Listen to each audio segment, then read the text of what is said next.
En nuestra carne a veces hay deseos de no venir, o a veces simplemente nos llega visita, o a veces pasan cosas raras, ¿verdad? Se caen muebles encima de uno, no sé. Y al final estamos aquí para darle gloria y alabanza a Dios. Amén.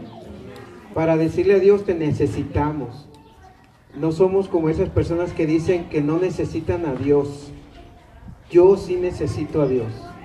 Hoy estoy aquí, le canto alabanzas, escucho su palabra, hago oración. ¿Saben por qué? Porque lo necesito. Yo creo que necesito de Él.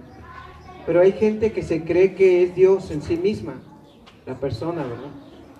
Y dice, ¿para qué voy a la iglesia? ¿Para qué leo la Biblia? ¿Para qué oro a Dios? ¿Para qué le canto a Dios? Es ridículo. Pero hoy estamos aquí para sujetarnos a Él y a su reino, al reino de Dios. Amén. Padre, bendice nuestros oídos y nuestro espíritu, porque hoy queremos escuchar tu indestructible, inmarcesible, incorruptible palabra eterna. Te pedimos esto suplicando que tú hables a nuestras vidas en el nombre de Jesús y por el poder del Espíritu Santo. Amén. Bien, hemos estado mirando el reino de Dios en la Biblia, ¿verdad? Ahora, la Biblia es un libro grueso, como les he dicho estos temas, ¿verdad? Sin embargo, habla solo de un tema, explicado de diferentes formas. Así que vamos a empezar a explicar. Yo quiero decirle que la semana pasada acabamos el Antiguo Testamento. Si ha llevado el orden de la Biblia, porque algunos a lo mejor no lo llevan, ¿verdad? En los temas que hemos dado, usted se va a dar cuenta que cubrimos el Antiguo Testamento. Así que este que ve aquí, el más grueso, es el Antiguo Testamento. Y el que viene y el que vamos a estudiar ahora es el Nuevo, ¿qué? Testamento. ¿Okay? Ahora le voy a hacer un pequeño resumen. Estamos viendo el reino de Dios, que toda la Biblia trata del reino de Dios. Así que voy a hacer un resumen. Hemos visto 5 fases o etapas del reino de Dios en esta tierra. El reino de Dios empezó hace muchos años, miles de años, cuando Dios deseó crear todas las cosas que usted ve. Y Génesis capítulo 1 y Génesis capítulo 2 nos dicen que Dios bajó a la tierra a establecer un reino aquí en la tierra, a lo cual la Biblia le llama el paraíso. ¿Se acuerdan? ¿Han oído algo de eso? En todos lados se ha oído, ¿verdad? Se ha oído porque es real, y aparte de que ha pasado de generación en generación, está la Biblia de testimonio de eso. Así que el primer reino fue el reino ¿qué? Establecido. El reino de Dios se estableció en la tierra. En ese reino, como les he dicho, no había iglesia, no había religiones, no había más que Adán, Eva, un bello paraíso y Dios paseándose en medio de ese huerto. Como les he dicho, mucha gente piensa que eso es solo una fábula. Sin embargo, los que leemos la Biblia creemos que es una historia real, que Adán y Eva fueron los primeros seres creados y de ahí provenimos todos los demás, de esa única pareja, hasta nuestros días. Amén. Después de ese reino, en el capítulo 3 al capítulo 11 vemos que Adán y Eva fracasan en ese reino y pierden el reino. ¿No se acuerdan que los sacan del paraíso? ¿Quién se acuerda que sacan a Adán y Eva del paraíso? Amén. Los sacan del paraíso. A eso se le llama el reino se perdió, ese estado perfecto. Y de alguna manera todos nosotros, dentro de nosotros, en nuestro ser, tenemos la idea de ese estado perfecto. Por eso, para usted y para mí nunca es suficiente.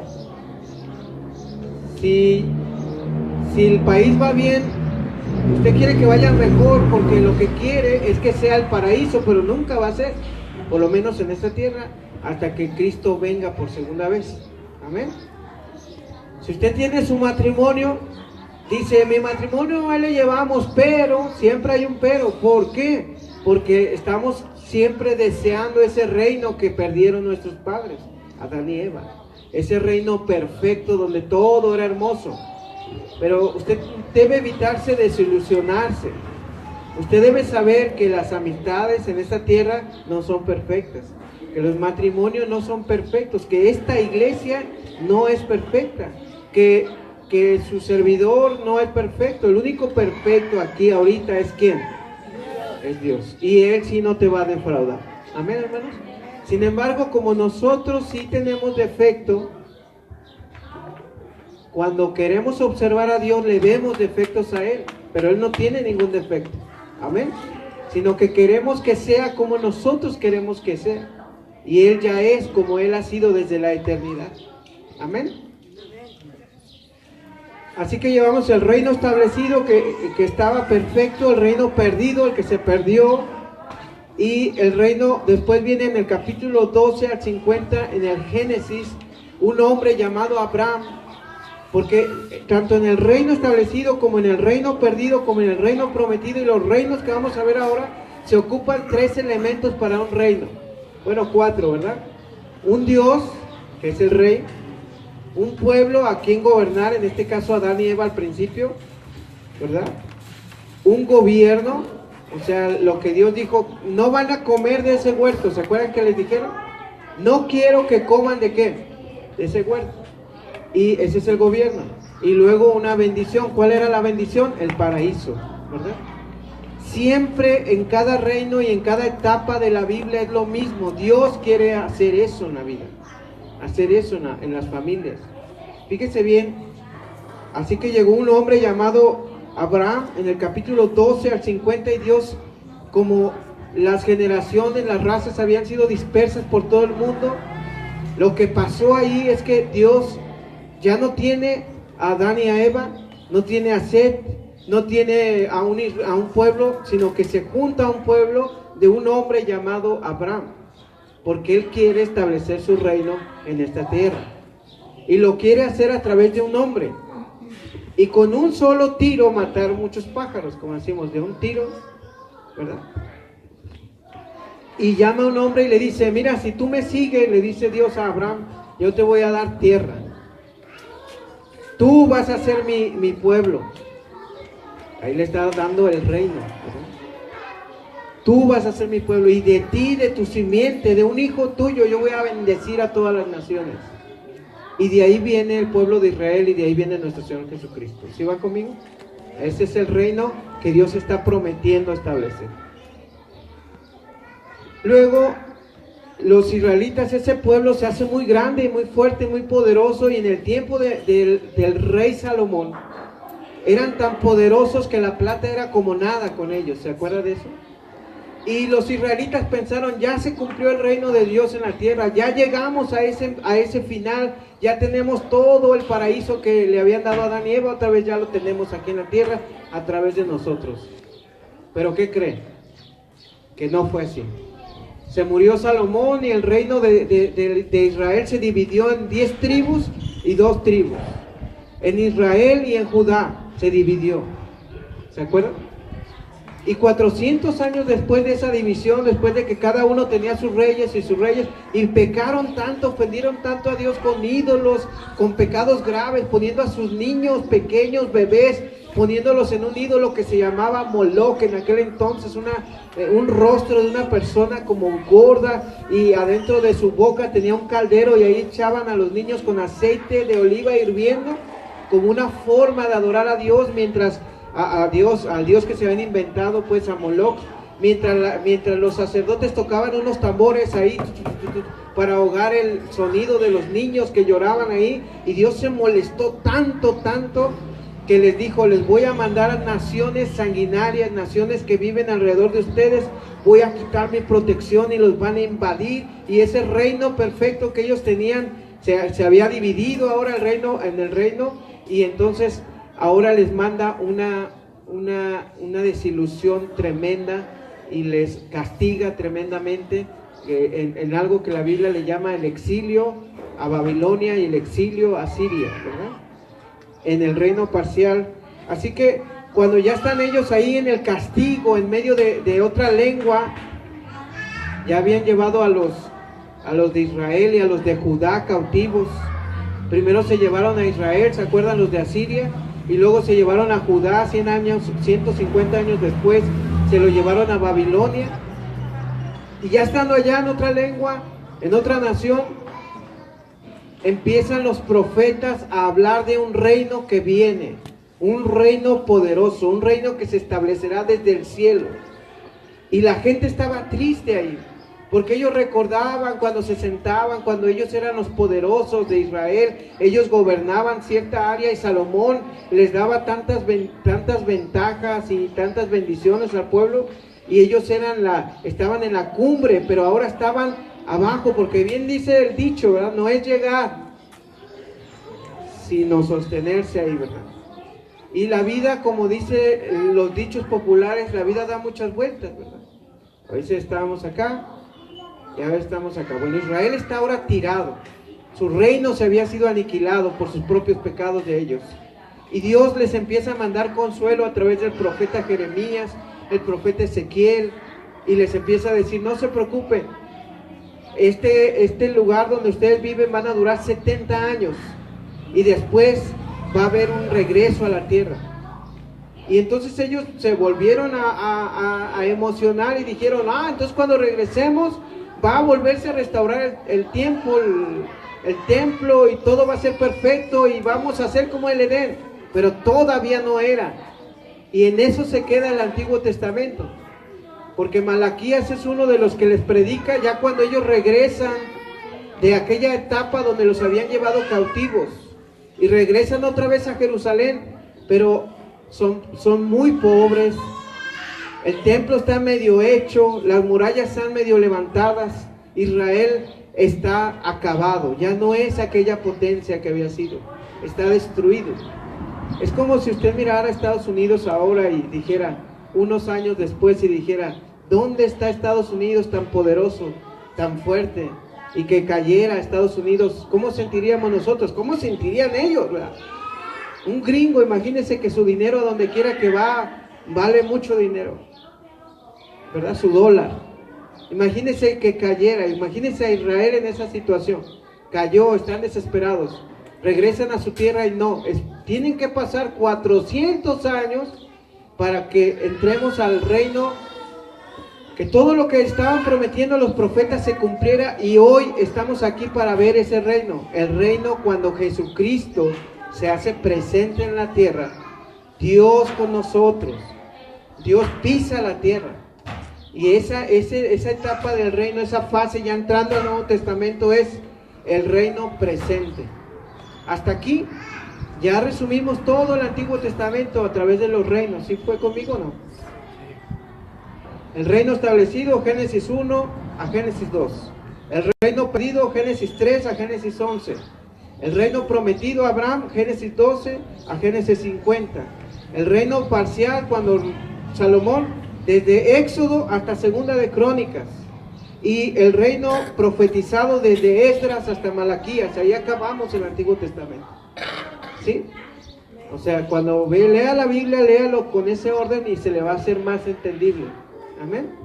Ahora vamos a ver el reino en el Nuevo Testamento. ¿Sí? Y por eso estamos hoy aquí. Y el reino presente que predica Mateo, Marcos, Lucas y Juan. ¿Quién me dice de qué hablan los evangelios? De la vida y la muerte de Jesucristo. Muy bien, de la vida, obra, muerte de nuestro Señor Jesucristo. Hay una parte en los evangelios que dice, estamos contando los hechos de Jesucristo, o sea, lo que Cristo hizo en vida, ¿verdad? Y Cristo habló mucho del reino de Dios. Cada que Él hablaba estaba su mensaje impregnado del reino de Dios. Y si tú quieres saber por qué, es porque todo el Antiguo Testamento es que hubo un reino que se perdió, el reino que se prometió otra vez ese reino, que se creyeron que ya había llegado ese reino con Salomón, que lo llevaron cautivos por pecadores y les empezaron a predicar otra vez el reino, pero ellos pensaban que ya se había cumplido el reino hasta que llegó Cristo, y realmente con Cristo se cumple la llegada del reino de Dios. A este reino, esta fase del reino se le llama el reino establecido, ¿sí? El reino presente, perdón, y hoy vamos a ver eso. Así que vamos a empezar con Romanos capítulo 5, verso 18 al 21. ¿Amén, hermanos?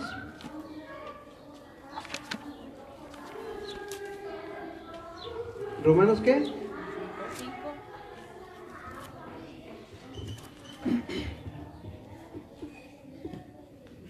Romanos 5, 18 ¿al qué?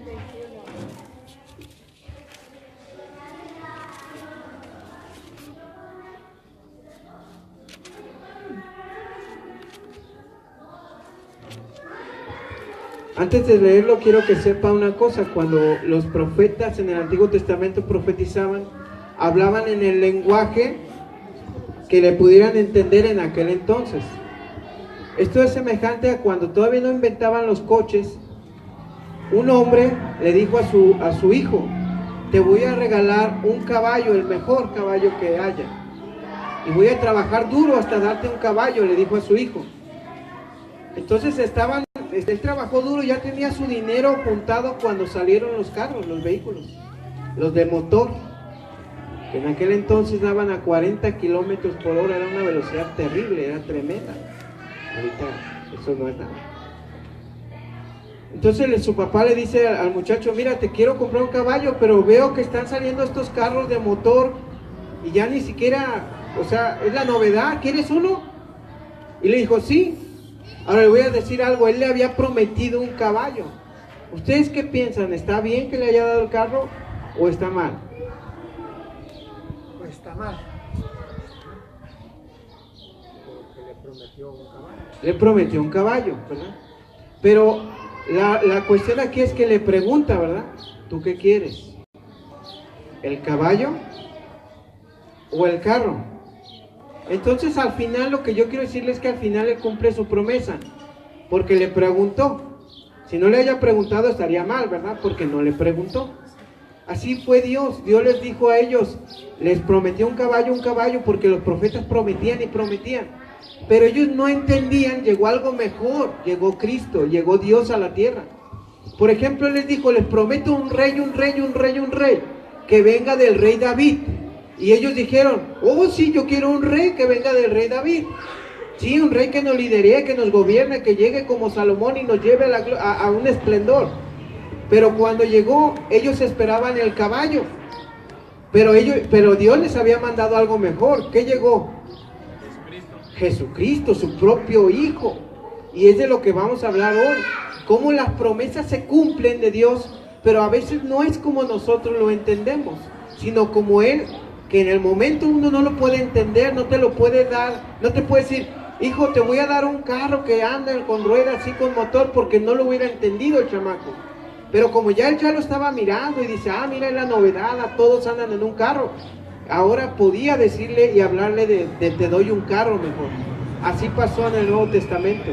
Mucha gente esperaba que se levantara otra vez el reino de Salomón, pero Dios dijo: no, les voy a dar uno mejor, a Jesucristo, pagando tus pecados, yendo en una cruz y resucitando con poder para el perdón de nuestras faltas y de nuestros pecados.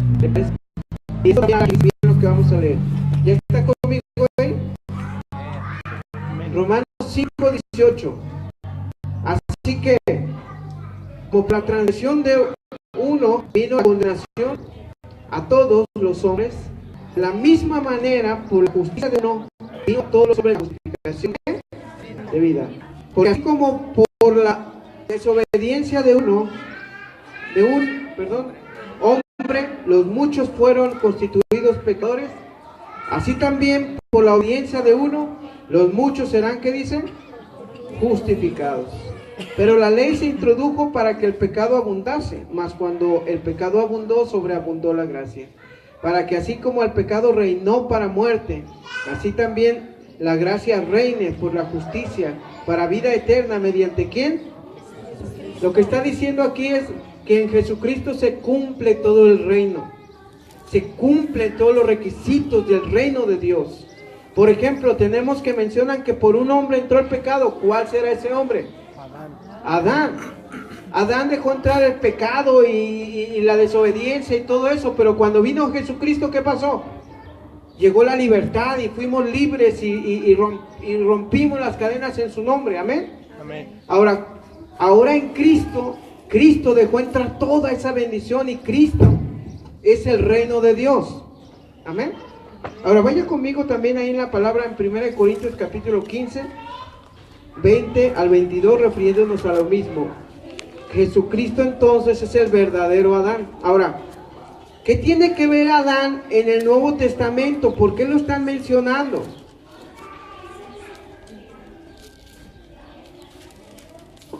¿Por qué? La razón es porque se está refiriendo al reino que se perdió. El único capaz de restablecer ese reino no era Salomón, era Jesucristo que vino a morir por nosotros. Amén.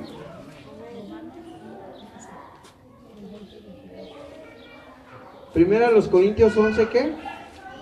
Digo, 15:20, perdón, yo me andaba brincando otra cita. Lea conmigo, dice más, ahora Cristo, ¿qué dice? Ha resucitado de los muertos, primicias de los que, ¿qué? Porque por cuanto la muerte entró por ¿cuál hombre? Un hombre, también por un hombre la resurrección de ¿qué? De los muertos. Porque así como en Adán todos mueren, también en Cristo todos serán ¿qué? Vivificados. ¿Por qué hace referencia a Adán? Porque hace referencia a Dios, al reino que se perdió. Por eso tiene mucho sentido cuando leemos los evangelios, porque cuando leemos los evangelios Cristo decía, hey, yo he venido a salvar lo que se había perdido. Y uno dice, pero ¿qué? ¿Nosotros? Sí, aparte de ustedes se perdió el reino de Dios. Amén. Y Él viene a recuperarlo. En Cristo. Cristo viene a deshacer lo que Adán había hecho. Cuando entró Adán en pecado, dejó entrar enfermedad, miedo, dejó entrar guerras, homicidios. Su hijo, su propio hijo, Caín, mató a ¿quién? Y se empezó a distorsionar, enfermedades terribles. En Génesis usted encuentra el primer homicidio, el primer incesto, la primera borrachera. En Génesis se encuentran todos los primeros pecados en su origen, todos. ¿Por qué? Porque Adán les abrió la puerta. Ahora en Cristo es diferente. Cristo viene a ordenar todo. Cristo viene al reino. El reino se hace presente ¿con quién? Con Jesucristo. Ahora usted se acuerda también, ahí se conecta Cristo con Adán. ¿Se acuerda cómo conectamos a Cristo con Abraham? Cuando le prometen en el capítulo 12 a Abraham, le dicen que de su simiente va a nacer benditas todas las naciones. Vaya conmigo a Gálatas, ahí adelante, 3:16.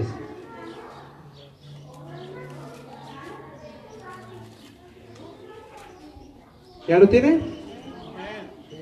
Dice así. Dice así, ahora bien, a Abraham fueron hechas las ¿qué? Las promesas. Y a su simiente. Fíjense cómo, ¿por qué interpretamos la Biblia literal? Porque Pablo la interpreta así, el apóstol. Dice, no dice, y a las simientes, como si hablase de muchos, sino como de uno. Y la simiente, la cual es ¿quién? Cristo. Aquí nos está conectando que en Cristo se cumplen las promesas de Abraham, porque a Abraham le prometieron el reino. Y el reino no se podía cumplir en Salomón, en David, en todos ellos, porque se esperaba que llegara la simiente bendita. ¿Y quién es esa simiente? Ese Mesías, ese verdadero ser que puede bendecir a las naciones. ¿Y es quién? Cristo.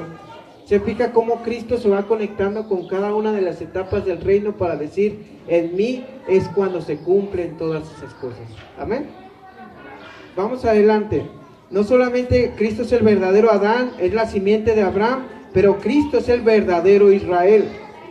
Vaya conmigo a Mateo capítulo 2, verso 15.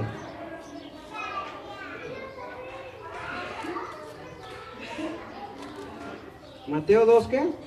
15. Antes de que lo lea le quiero decir dos cosas, porque lo que va a hacer Mateo es que usted entienda que Jesús es el nuevo Israel. ¿Cómo lo hace? Primero que nada, ¿dónde estuvo Israel 400 años? ¿En dónde?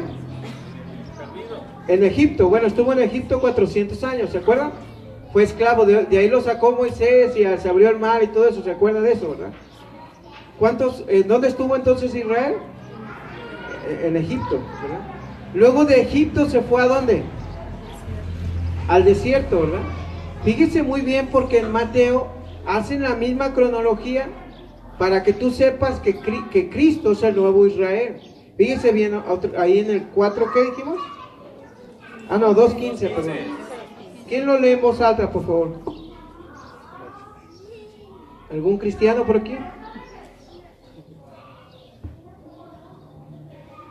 No todos a la vez porque no se oye. Ah, ok, bueno.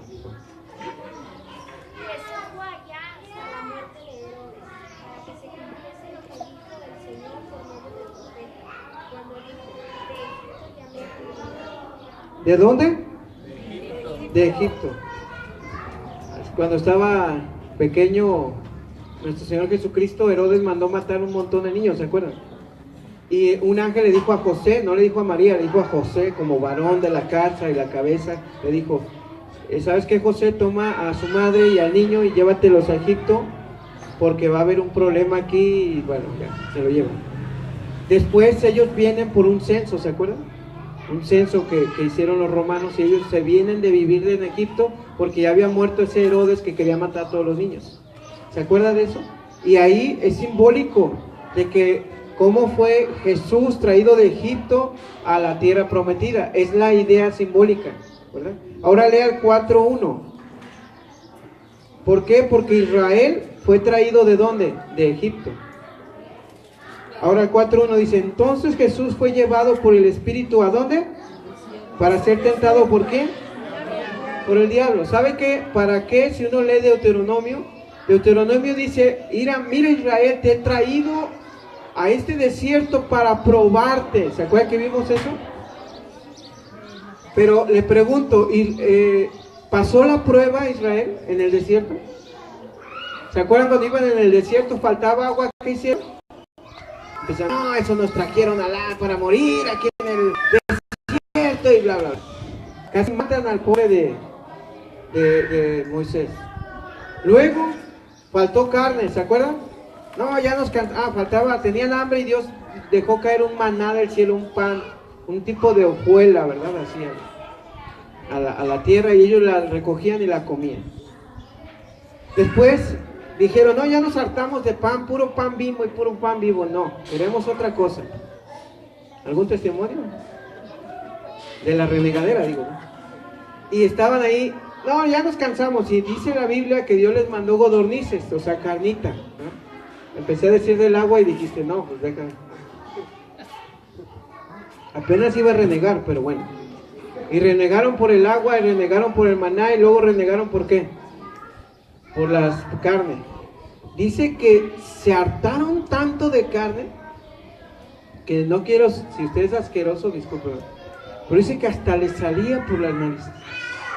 Que comieron hasta, de esas veces que comieron hasta de plano, porque deseaban tanto la carne. Y dice que lo comieron así. Entonces, como vemos, renegaban y renegaban. Cristo también fue llevado ¿a dónde? Al desierto, porque es el nuevo Israel, es el Israel. Ya Dios intentó llamando a Adán y Eva, no intentó, sino que lo hizo para que se dieran cuenta, fracasaron. Llamó al pueblo de Israel, fracasó.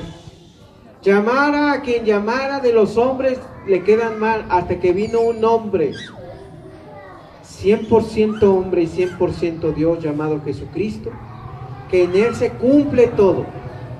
Así ya no hay fallas. Y el que quiera seguir a Dios tiene que ser a través de Cristo, porque Cristo sí cumple.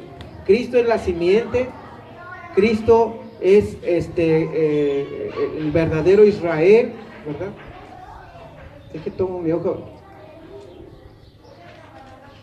¿Sí va conmigo? Y también Cristo es la simiente de Abraham, el verdadero Adán, la simiente de Abraham, el verdadero Israel. Y dice Mateo 1:1, vaya ahí conmigo a Mateo 1:1.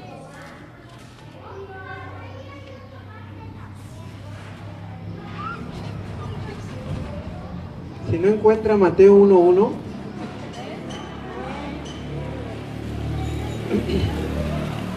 ¿Ya lo tienen? Libro de la genealogía de Jesucristo, hijo de David, hijo de ¿quién? ¿Por qué en las genealogías, esas que le encantan a usted mucho, hijo de fulano, hijo de mangano, hijo de fulano, bla, bla, bla, todos los hijos de no sé qué? Y siempre te dicen como que el árbol genealógico de Cristo, ¿ah? ¿Por qué se esfuerzan tanto en esos arbolitos genealógicos? ¿Por qué? Con todo lo que estamos viendo, ¿alguien puede atar el cabo ahí? ¿Quién me dice? Porque era una promesa que venía de David, ¿no? Muy bien, porque se ha profetizado desde el principio que se va a restaurar el reino con un hijo de David, con una simiente de ¿quién? De Abraham. Si se fija, la Biblia está toda conectada. La gente dice, este es un libro de hombres. Pues que nos expliquen cómo esos hombres, cada que aparecía un profeta, a pesar de que durara años sin haber profetas, se paraba a decir las mismas promesas, sin cambiarle nada, que iba a venir alguien que iba a derrotar el pecado y que iba a derrotar todo lo malo. Vamos adelante entonces, ¿ya va conmigo? Ahora, no solamente eso, cuando Jesús ya está iniciando su ministerio, lo estoy identificando a Cristo con el pueblo de Israel, con toda la nación entera. Israel fue llevado a Egipto, Cristo también. Israel fue llevado al desierto, Cristo también. ¿Sí? Israel, ¿cuántas tribus eran en Israel? 12, ¿verdad? Bueno, cuando no eran la división, 10 más 2, muy bien. Ahí le completó la hermana con 2. Son 12 tribus. ¿Cuántos discípulos escogió Jesús? 12. ¿Y por qué 12? ¿Por qué no 8? ¿Por qué no 7? El 7 le gusta mucho a Dios, es un número preferido. ¿Por qué? Porque se quiere identificar con el verdadero Israel. Dice Jesús, estamos buscando establecer el reino en la tierra con el verdadero Israel. ¿Amén? ¿Sí va conmigo en lo que le quiero decir? Sí. No solamente Cristo es el remanente fiel por lo que hemos visto, también es Él mismo viene a ser el lugar de Dios. ¿Se acuerda del paraíso? ¿Se acuerda de que a Abraham también le prometieron la tierra prometida donde fluye leche y miel, donde había abundancia? ¿Se acuerda de todo eso, hermano? Bueno, qué bueno que se acuerde, porque ¿sabe qué? Ahora Cristo, ahora nuestro lugar es Cristo, es la persona de Jesucristo. Él es el tabernáculo, Él es el templo y Él es todo. Eso lo vamos a ver en la Biblia. Vamos a Juan 1:14. ¿Qué dice Juan 1:14? Algunos se lo saben de memoria ese, ¿verdad? ¿Y este verbo qué dice? Y vimos su gloria. Gloria como la del unigénito, ¿hijo de quién? Lleno de gracia y de verdad. Vamos a leerlo entonces. Dice así. Y aquel verbo fue hecho carne y habitó entre nosotros y vimos su gloria, gloria como la del unigénito Hijo del Padre. Muchas gracias. Como la del unigénito Hijo de quién? Del Padre. Ahora fíjese bien ahí mismo en Juan.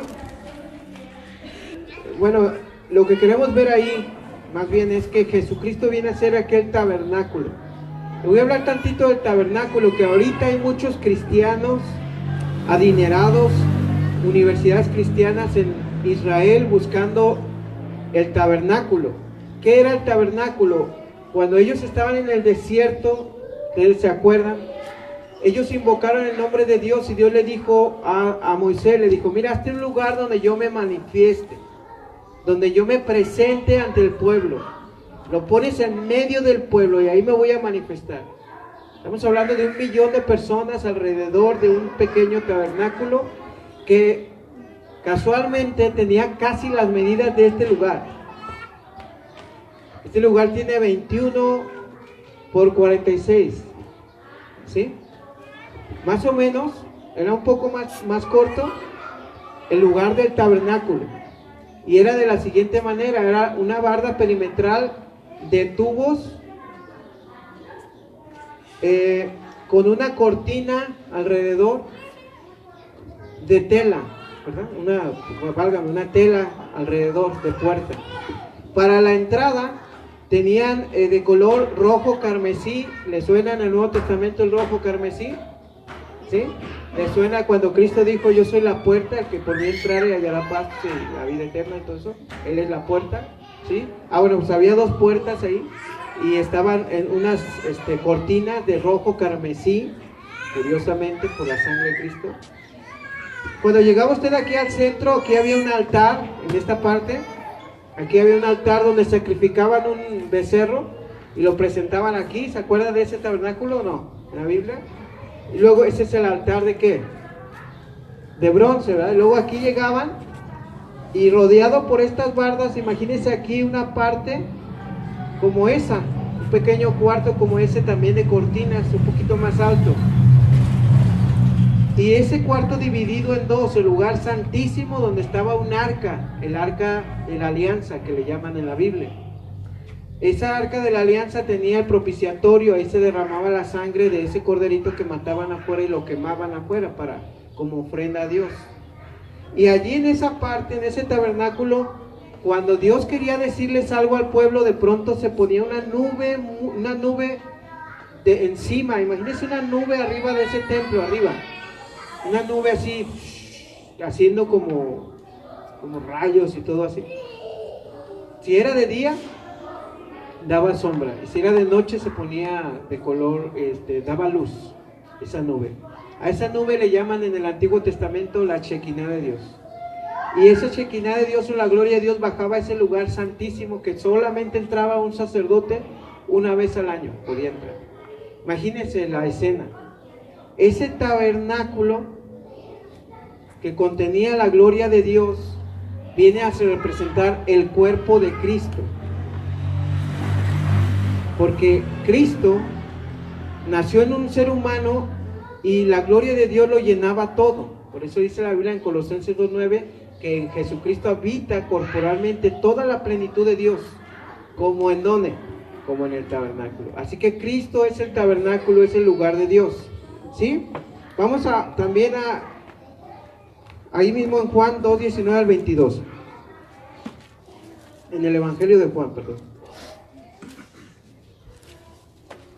¿Dos qué? 19.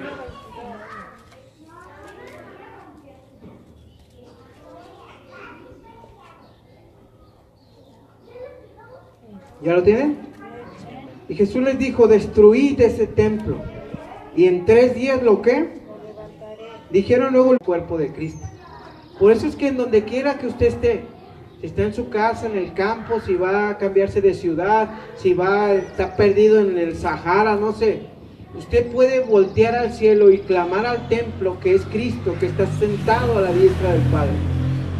El templo ya no es un lugar geográfico, ya no es Israel, ya no es el Vaticano, ya no es aquí en San José el 15, no es allá en el pastel del centro, no, es la presencia de nuestro Cristo. ¿Se fija? Ese es nuestro templo verdadero. Con eso no le digo que está mal venir aquí ni nada de eso. O sea, este es un solo lugar de reunión para estudiar la palabra de Dios. Pero aquí, que voy a orar y se va a manifestar una nube. No estamos buscando eso, porque ya la gloria de Dios está dentro del cuerpo de ¿quién? De Cristo. Y con que tú busques a Cristo, se manifiesta la gloria de Dios en tu vida. Amén. Ahora vamos adelante. Tengo que terminar, pero me faltan algunos textos nada más. Cristo explicó mucho esto, que él es el reino de Dios. Fíjese Jeremías 31:31 en el Antiguo Testamento.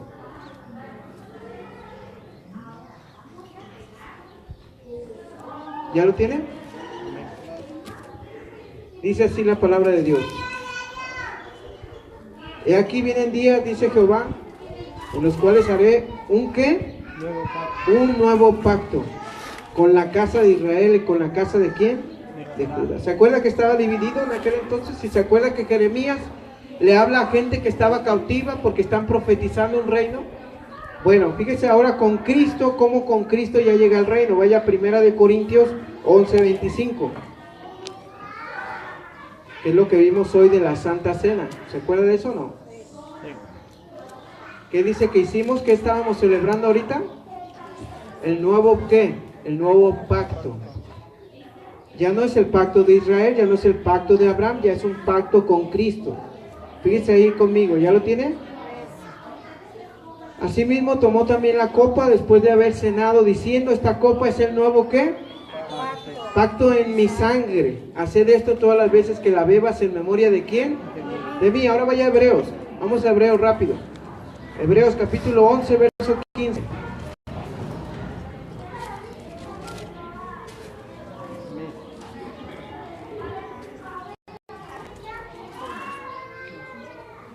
¿Ya lo tienen?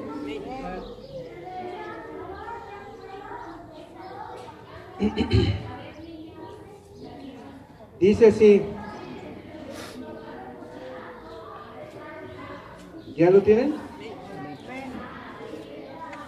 Dice: pues si hubieran estado pensando en aquella de donde salieron, ciertamente tenían tiempo de volver, pero anhelaban una mejor, esto es una celestial, por lo cual Dios no se avergüenza de llamarse Dios de ellos, porque les ha preparado, ¿qué dice? Una ciudad. Ahí habla de los héroes de la fe del Antiguo Testamento que esperaban algo mejor, pero dice la Biblia que nunca lo alcanzaron a ver. Eso que estaban esperando, en realidad lo que deseaban era Jesucristo encarnado en la tierra, predicando todas estas verdades del reino. Amén. Amén. Ahora vamos a Mateo 11:28, digo 12:28, y vamos a ver que Jesucristo es el nuevo rey, y con eso termino de este día con el reino, cómo se ha presentado a través de la vida y obra de Cristo. Voy a terminar con 4 citas del Nuevo Testamento, donde para que haya un rey debe haber un reino, y para que haya un reino debe derrotar a los otros reinos. Cuando Jesús vino a la tierra derrotó un reino que se llama el de las tinieblas, y cuando lo derrotó logró otro reino que es el reino de Dios en la tierra. Fíjese bien en la Biblia. Mateo 12, ¿qué? 28. ¿Quién lo lee, por favor, en voz alta?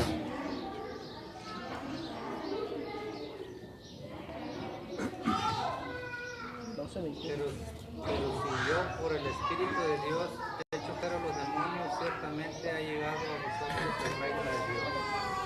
Ahí lo que vemos es que Jesús viene y derrota a los demonios, derrota al diablo, lo exhibe en el desierto, lo derrota en las tentaciones, en la cruz. Dice la Biblia que lo exhibió públicamente y dice: veo a Satanás caer como un rayo a la tierra, y está derrotado y está acabado, dice la Biblia. ¿Quién lo derrotó? ¿Quién podía hacerlo? Jesucristo, ¿verdad? Ahora, fíjense, el versículo que leyó el hermano es el 28, voy a leer el 29. Pero, porque ¿cómo puede alguno entrar en la casa de un hombre fuerte y saquear sus bienes si primero no lo qué? Y entonces podrá saquear su casa. Ojo, porque hay muchos pastores atando al diablo, y el único que puede atarlo y todo es Jesucristo. Ahí ya lo hizo, y la última vez que lo va a hacer es en Apocalipsis 29, cuando dice que 2 ángeles prenden a Satanás y lo atan con cadenas por 1000 años. Eso solo lo puede hacer, ya está escrito que va a suceder, pero no puedes andarlo atando, porque él tiene un propósito, lo ha dejado Dios aquí para hacer algunas fechorías finales antes de dar el golpe definitivo en la cabeza a Satanás. Amén. Pero Cristo vino y le arrebató las llaves de la muerte, del Hades y el temor, y ahora nos ofrece vida eterna, Cristo, y por eso ya no tememos a la muerte. ¿Y quién es ese que vino a establecer ese reino? ¿Quién le arrebató al reino de Satanás? ¿Quién le arrebató el reino? Cristo es el que ha ganado ese reino. Amén. Ahora vamos, no solamente eso, Cristo nos explicó el significado del reino. Vaya a un capítulo anterior al 11:11. Fíjense bien qué dice ahí. ¿Ya lo tiene? Dice: de cierto os digo, entre los que nacen, ¿de quién? De mujer. Entre los que nacen de mujer no se ha levantado otro mayor que Juan el Bautista, pero el más pequeño en el reino de los cielos es mayor que él. Desde los días de Juan el Bautista, ¿qué dice? El reino de los cielos sufre violencia y los violentos lo arrebatan. Ahora lea Lucas 16:16. ¿Ya lo tienen?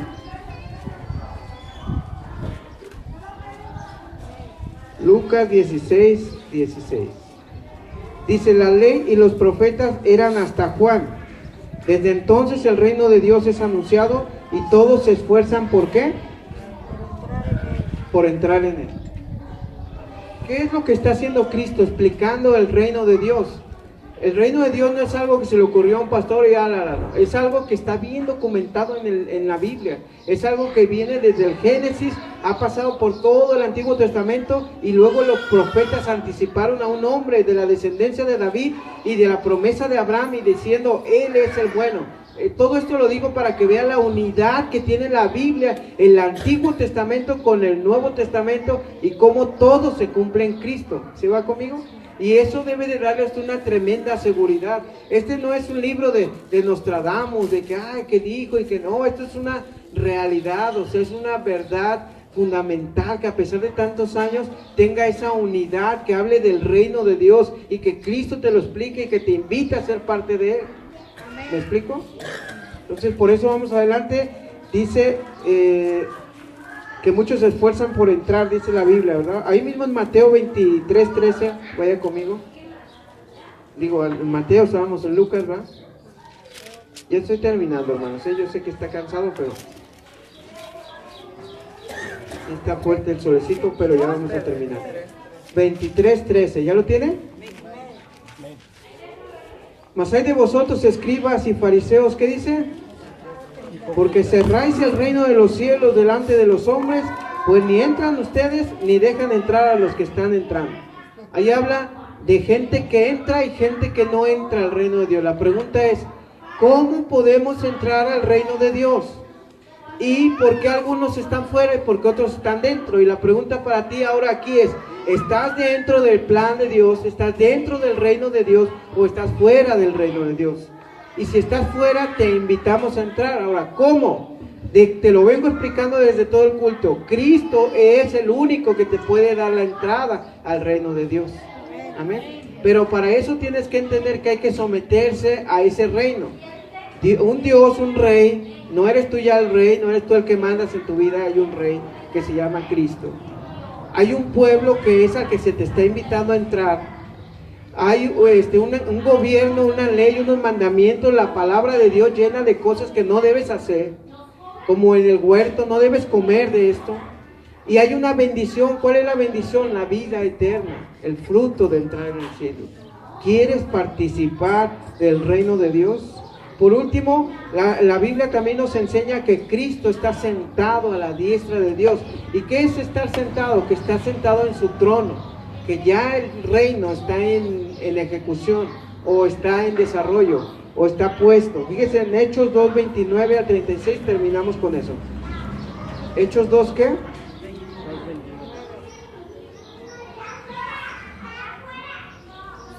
Está predicando Pedro en uno de sus primeros mensajes, si no es que es el primero, un mensaje público, y empieza a decirles que ellos han desechado al varón que Dios mandó, que levantó a la simiente antigua, a la simiente de Dios, a la simiente de Abraham.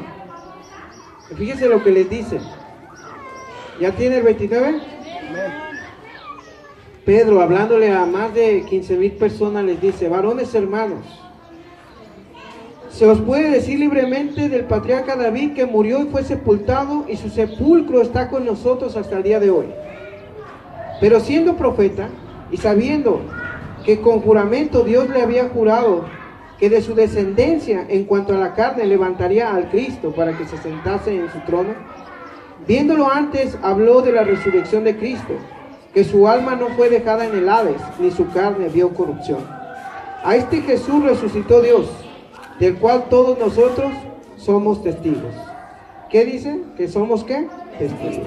Así que, exaltado por la diestra de Dios, y habiendo recibido del Padre la promesa del Espíritu Santo, ha derramado esto en vosotros, que vosotros, veis y oís. Porque David no subió a los cielos, pero él mismo dice: dijo el Señor a mi Señor, siéntate a mi diestra, hasta que ponga a tus enemigos por estrado de tus pies. Sepa pues, ¿qué dice? Sepa pues ciertísimamente toda la casa de Israel, que a este Jesús, a quien vosotros crucificaste, Dios le ha hecho Señor y Cristo. O sea, le ha hecho el gobierno, el rey, el soberano, a que debemos someternos con Él. Ahora, me llama mucho la atención porque dijo el Señor a mi Señor, siéntate ¿a qué? A mi diestra. ¿Se fija el lenguaje que se usa de un reino? Un trono, siéntate a mi diestra, tus enemigos, como guerra, como bélico, como ese tipo de cosas. Pero no una guerra que te mandan a ti, sino que ellos están luchando desde el cielo para que el reino se establezca en esta tierra. Y ya se estableció en muchos corazones como lo eres tú. ¿Por qué no nos ponemos de pie para orar? Termino invitándote al reino. Forma parte del reino. En el tiempo de Noé nadie creía y no se metieron al reino de Dios. Vino la inundación y acabó con ellos. En cada etapa de la vida Dios ha hecho la invitación, dice, vénganse conmigo. Pero la gente siempre ama las tinieblas en vez de la luz. Ama estar en un domingo en la mañana acostado, dormido, que estar con Cristo. Usted y yo somos diferentes. Le invitamos a usted a que sea como nosotros, que se meta al reino de Dios a través de la puerta que es Jesucristo, para que Él le dé la vida eterna y el perdón de los pecados. Amén. Padre, en el nombre de Jesús te damos gracias porque eres bueno, porque para siempre es tu misericordia. Gracias porque hemos mirado esta unidad tremenda en tu palabra, a pesar de todos los libros escritos contenidos en tu palabra, en la Biblia, Señor. Sabemos que todos ellos tienen una unidad perfecta al hablar el mismo tema. Cómo has establecido tu reino en esta tierra y cómo ese reino se establecerá, como veremos en las semanas siguientes, en esta tierra también, Señor, para que Cristo no solamente gobierne desde el cielo, sino también en la tierra, literalmente a todas las naciones. En el nombre de Jesús. Amén. Voy a dejarle a mi hermana. Tiempo, muchas gracias.